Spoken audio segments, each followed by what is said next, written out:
திருச்செந்தூர் சுப்பிரமணிய சுவாமி கோவிலில் மகா கும்பாபிஷேகம் வருகின்ற 7ஆம் தேதி திங்கட்கிழமை நடக்கிறது.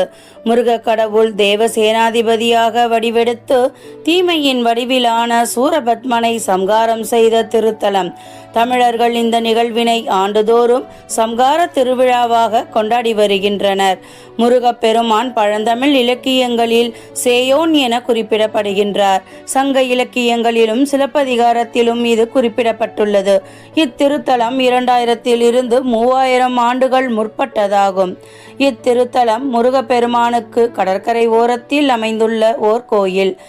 இக்கோயில் அமைந்துள்ள இடம் திருச்சீரலைவாய் என சான்றோர்களால் அழைக்கப்பட்டது.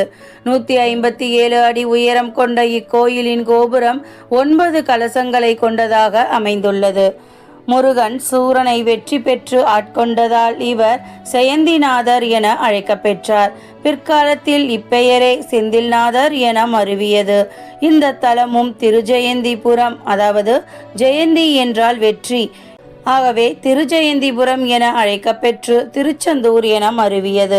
திருச்செந்தூரில் முருகன் சந்நிதியின் மேற்கு திசையில் ராஜகோபுரம் இருக்கிறது.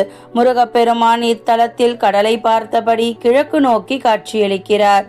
பிரதான கோபுரம் சுவாமிக்கு எதிரே, அதாவது கிழக்கு திசையில் தான் அமைந்திருக்க வேண்டும். ஆனால் அப்பகுதியில் கடல் இருப்பதால் மேற்கில் கோபுரம் கட்டப்பட்டுள்ளது.